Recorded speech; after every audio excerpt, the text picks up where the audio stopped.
Assalamualaikum warahmatullahi wabarakatuh. I bid to Miss Munira and my fellow classmates. My name is Nurul Nazihah binti Nuraddin, and me and my partner today, Syahmina Nasuha binti Muhammad Afandi, will be presenting a short story from Malaysia entitled Baby. And this story is written by Shih-Li Kow. So this is our picture. The one on the left is me, Nazihah, and the one on the right is Syahmina Nasuha. So I'll be presenting first, and Syahmina Nasuha will continue with the second half of the presentation. Okay, before we go further into detail with our discussion about this short story, I want to talk about the literature scene in Malaysia. So based on my readings and research, I found out that in the early 2000s, short story publications were actually difficult to sell, especially if they were from a region like Malaysia or Singapore, where writers writing in English were highly suspected as post-colonial pretenders with colonialist souls. So it is said that those writers are actually trying to spread ideologies, post-colonial ideologies, and etc. And the concept of self-censorship was also applied in local writing. This means that taboo topics were left out. An example of taboo topics that were left out include political affairs, homosexuality, and maybe suicide. And even in 2019, the book entitled The Merlion and the Hibiscus was held up in customs as it touches the issue of homosexuality. So actually, our local writers in the past tend to avoid those kinds of topics because they don't want to touch the sensitivity of our local communities and so on. But unfortunately, actually, some of the local works are highly appreciated by international audience, but they receive negative critics locally. But then in recent years, there is an emergence of Fiksi, a leading Malaysian indie publisher which goes against the tradition of the self-censorship, the concept of self-censorship. So I believe that most of us are quite familiar with Fiksi novels, but Fiksi books are mostly written in Malay, but the point I want to highlight here is that the kind of issues that Fiksi books cater to are the opposite of the self-censorship concept. So the writers of Fiksi books are more open and they are more free to cater to issues which touches the sensitivity of our local communities. And this is one of the quote that I get from the company Fiksi. We publish stories about the urban reality of Malaysia. If you want to share your grandmother's World War II stories, send them elsewhere and you might even win the Booker Prize. So the main point here is that local writers these days are more ready to confront and challenge the gritty realities of Malaysia. So that's basically it about the literary scene in Malaysia. Now moving on to the author's background. Shih-Li Kow. Shih-Li Kow is Malaysian writer, born in 1968, and she is currently residing in Kuala Lumpur. Okay, looking at her educational background, she went to a boarding school in Kulim Kedah, and then she went to Kluang Johor for her A-level, and eventually she went to United Kingdom to pursue a degree in chemical engineering. Shih-Li Kow is actually one of the 3 new writers who had been nurtured by a Silverfish Books creative writing course. And Silverfish Books Sendirian Berhad is actually a reputable English book publisher in Malaysia and also at international level, and this company is established in 1999. Silverfish Books focus on literature, philosophy, and specifically Malaysian writing in English. So we could say that Shih-Li Kow was well trained during her golden days to become a writer. So she has 6 books under her name. The first book is News from Home, 2007. Ripples and Other Stories, 2008, The Sum of Our Follies, 2014, Don't Depend on Me, Peach Blossom Luck, and The Plan. And the short story Baby is actually under her second book, Ripples and Other Stories, published in 2008. And some of her achievements include her second book, Ripples, which have been nominated for the Commonwealth Writers' Prize in the first book category, and the book also appeared in the 2009 shortlist for the Frank O'Connor International Short Story Award. And her third book, The Sum of Our Follies, won a prize in French Literary Award. I'm not sure how to pronounce this award, but yeah, Prix du Premier Roman Étranger. Okay, so these are the pictures of the 3 most famous books written by Shih-Li Kow: News from Home, Ripples in the middle, and the last one, The Sum of Our Follies.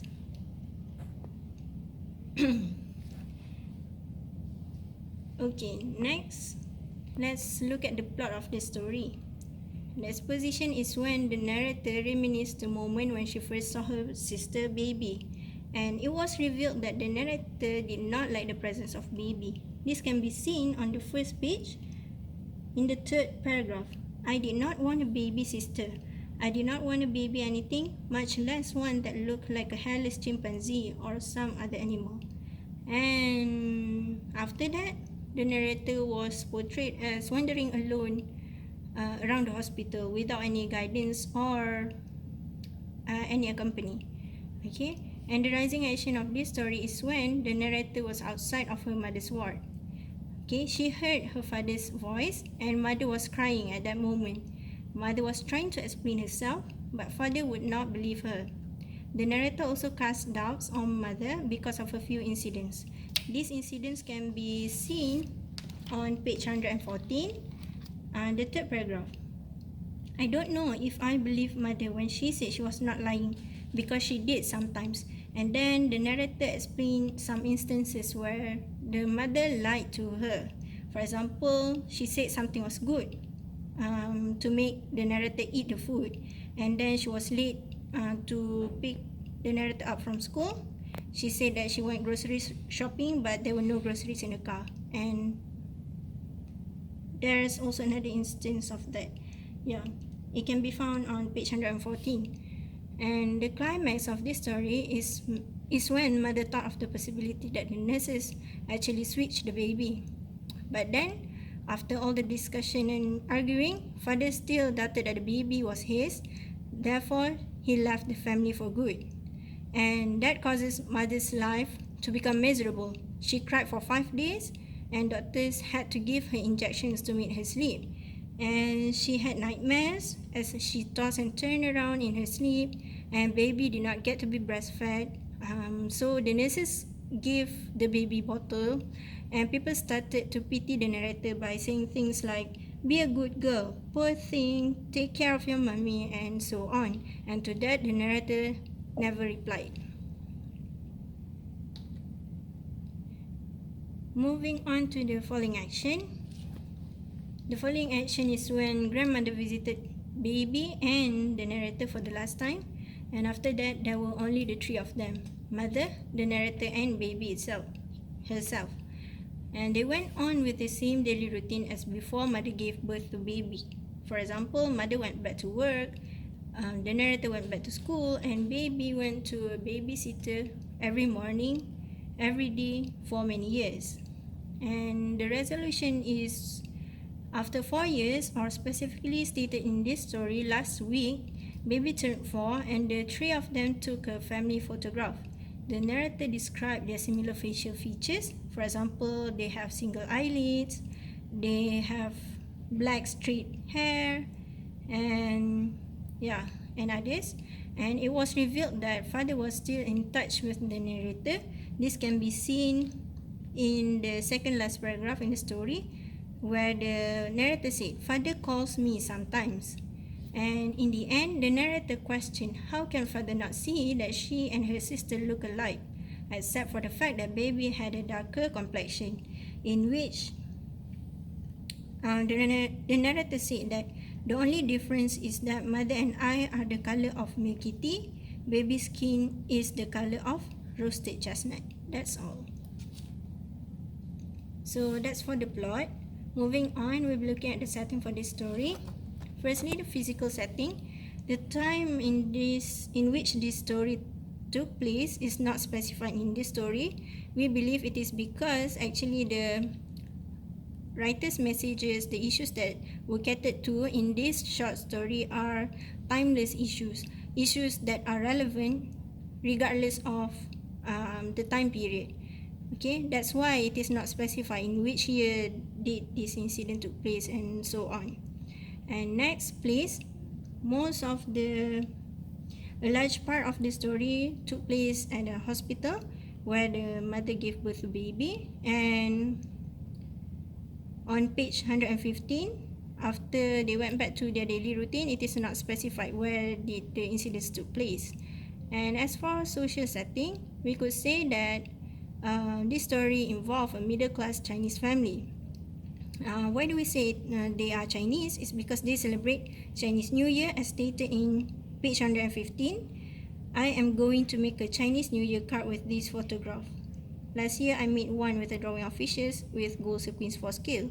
So they have been regularly celebrating Chinese New Year. And as for middle class, we concluded that they are from the middle class family. It's because after father left the family, mother went back to her work. That means mother had been working even before she gave birth to baby. Yeah, so that's why we believe that they are from a middle class family. Okay, next we'll look at the point of view for this story. And this story is actually written from the first person point of view, which is from the perspective of the narrator, or we could say an older sister to baby. And this can be seen in the first sentence of the story. I remember the first time I saw baby. So the use of pronoun I here proves that the point of view used in this story is the first person point of view. And justification for the selection of using this point of view for this specific short story is to enable readers to relate better to the older sister's inner feelings, and also to maximize emotional impacts so that readers can empathize more with the character, especially the narrator herself.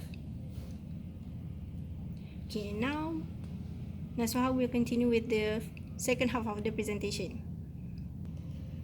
Okay, so now let's move on to the characters. First of all, I will explain on the two main characters in this short story, which are the narrator and also baby. So the narrator was the only child in the family before baby came to her life, and as shown at the beginning of the story, she did not want a baby sister. At page 112, as what Nazihah has mentioned before, I did not want a baby sister. I did not want a baby anything, much less one that looked like a hairless chimpanzee or some other animal. However, at the climax of the story, it is shown that she was a devoted daughter to her mother, since she stood by her mother's side when she was having a difficult time. For baby, she was the narrator's younger sister, and she was an unpleasant assistant to father, as father adopted her as his own child. And we believe that this thing happened because of some untold reasons.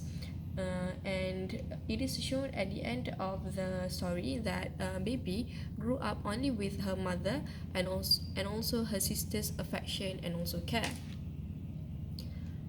Moving on to mother, mother had a difficult time when her husband, which is father, did not believe her during the time she gave birth of baby.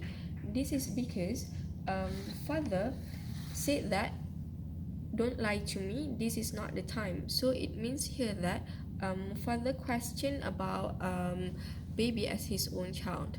And however, we can say that mother was a strong woman, as she managed to continue her life with the two of her daughters after father, her husband, left them. For father, he was a doubtful husband and an irrational man, as he questioned baby as his own child right after mother gave birth.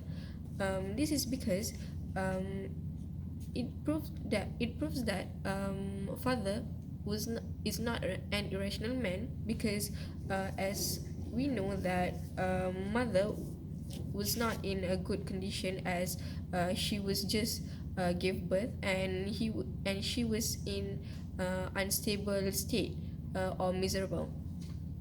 However, he could be considered as a responsible father to the narrator, as he still contacted the narrator even after he left her mother and also baby.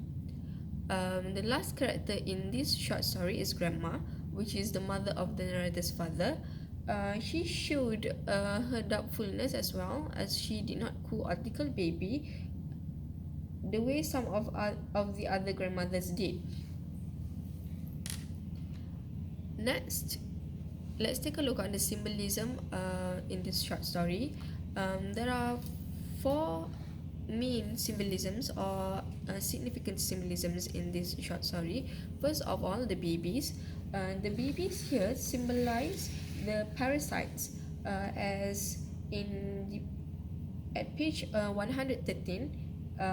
The babies were like parasites sucking the air and good hair days out of their mothers through the breast. So here, the babies symbolized the parasites as what was told by the narrator. The second one and the third one, a drawing of fishes with gold sequins for scales and also cutout patterns from the red pepper, were actually presents given by the narrator to her father during Chinese New Year celebration. So here, fish symbolize in Chinese culture, in Chinese tradition, fish symbolizes wealth and prosperity, and red pepper, especially red, is associated with festivities and happiness, while pepper cuts symbolize luck and also happiness. So we can say that here, the narrator was trying to wish a good luck, or wish her father to live his life happily, even though they were not together. And the last one is the photograph. The photograph here, we believe that the photograph at the end, as mentioned at the end of the story, is actually the tool to unite the broken family, and it is also a proof to show father that actually baby is his own child, as the narrator said. I hope he calls this Chinese New Year when he gets the photograph. He will see how alike baby and I are. Moving on to the choice of word, the narrator described the baby as a hairless chimpanzee or some other animal, and further, at the page 114, I was right outside the delivery room when they brought it out. Instead of using her here, instead of using the pronoun her, he used it to refer to baby. So it shows here that that father disliked the baby from the beginning. And the third one is baby zoo, which is used by the narrator. Narrator used baby zoo to describe the room with the glass window which the babies were staying at. Okay, so we believe that the choice of word used by the narrator, which are a hairless chimpanzee and also baby zoo, shows that she was in a state of trying to accept the baby, which is her younger sister, and also it shows that she was actually young at that time, so she couldn't use the more proper or the suitable word to describe these things. Moving on to the tone of the story, we believe that the tone of somber, sorrow, and disappointed are clearly shown in the story. First of all, as the tone of somber, at the beginning of the story, it is shown that it is shown that the narrator was shocked or tried to accept her younger sister, and for sorrow when the father questioned of the baby's existence as his own child, and disappointed in the perspective of mother who couldn't believe that father could question the baby's existence. So this is the example. So this is the example of the paper cuts. Okay, moving on to the irony, we believe that there are three significant ironies in this short story. First of all, the narrator described about the tied mothers after giving birth. It is at the page 113. Each room had tied mothers who looked like the air had been let out of them.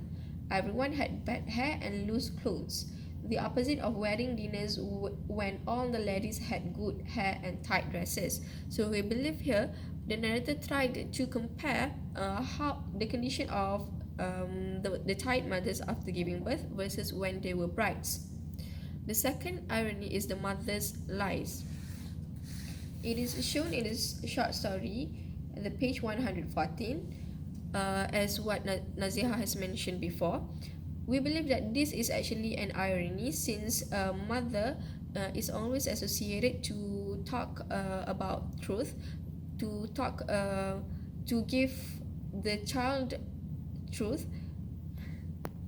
Okay, we believe that the mother's lies is actually an irony, since mother is always associated to talk the truth, to be honest with the children. However, the narrator here mentioned about the mother's lies. For example, she often said something tasted good when it did not, to make me eat it. So it is an irony, since we all know that a mother should only talk the truth, as she is the role model of the family. And the third one is a happy photograph, which is said by mother. Let's make a happy photograph on the page 115. We believe that mother mentioned or highlighted the word happy photograph there to show that even though the family is not is incomplete without without father, but they still can live their own life happily. And also I personally think that even though they try to show that they are happy, but they might feel a few times lacking, or because of father is not there with them. Moving on to the imagery, these are the imagery that we can find in this short story. First of all, the hospital smelled like my doctor's clinic. Her eyes bulged when she clad. A walking baby with plastic shoes that made a loud squeak with every step. He looked like a wrinkly newborn kitten. I could hear father's voice. Mother was crying. For the themes of the short story, there are three themes that we believe are significant of the story. First of all, trustworthy is one of the important values in relationships. It is because it is shown in the story how when father disbelieved mother, when mother explained that baby was actually his own child, but then he took but then he decided to leave them. So it shows that the impact of how important trustworthy is.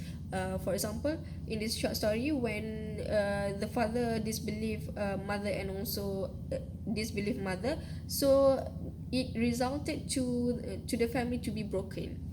The second one is think twice before making a decision, in the perspective of the father, because actually father was quite irrational, because he decided at that time, even right after mother gave birth of baby. So basically, he should investigate first before he decided to leave them for good.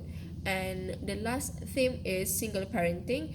As we can see here, as we can see in this short story, when father left mother, the narrator, and also baby, mother became the only source, or mother was the only parent that the narrator and also baby had.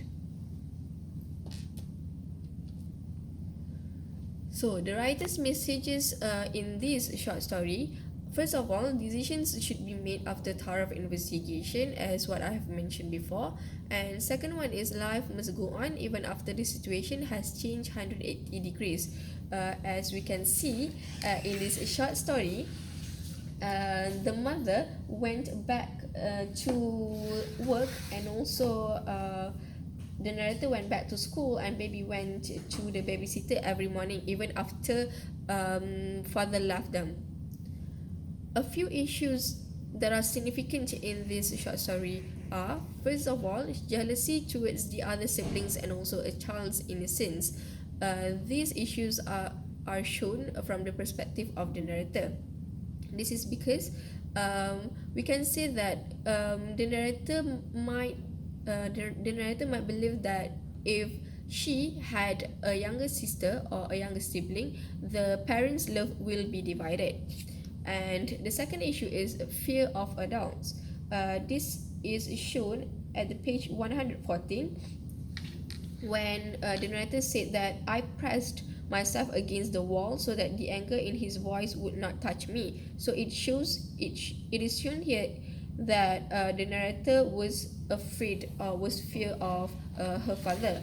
And second one is 113, when the narrator stopped rocking the seat when she saw a nurse in a blue uniform, because the nurse portrayed a fierce look as her eyes bulged when she glared at the narrator. And the fourth one is trust issues in marriage and parents-children relationship. Broken family after father left the narrator, mother, and also baby. And the last one, women's strength in facing challenges in life, as what has been portrayed by mother.